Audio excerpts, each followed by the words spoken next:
Hello दोस्तों, नमस्ते। मैं बजरंग बली का एक गीत गाने जा रही हूँ। दूतों में दूत अलबेला, बजरंगी अकेला।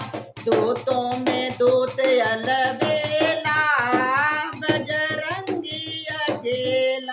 के कर पूत हुए, के कर दूत हुए, के कर पूत हुए, के कर दूत हुए।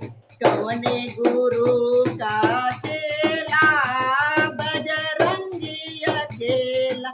कौने गुरु का चेला, बजरंगी अकेला।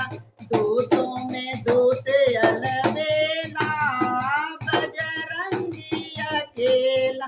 अंजनी का पूत हुए, पवन का दूत हुए। अंजनी का पूत हुए, पवन का दूत हुए। हरे राम गुरु का चेला, बजरंगी अकेला। राम गुरु का चेला, बजरंगी अकेला। दूतों में दूत अलबेला, बजरंगी अकेला। लंका में जाई सिया सुधि लिहले, लंका में जाके सिया सुधि लिहले। पके फल खैले, कच्चे जो तोड़ के गिरवले। पके फूल फल खैले, कच्चे तोड़ तोड़ गिरवले। कच्चे तोड़ तोड़ गिरवले। कैसी बगिया उजाड़ी बेला, बजरंगी अकेला। कैसी बगिया उजाड़ी अकेला, बजरंगी अकेला। दूतों में दूत अलबेला, बजरंगी अकेला। के जियवले हो, के बचवले। के जियवले हो, के बचवले। के कर जरवले अकेला, बजरंगी अकेला।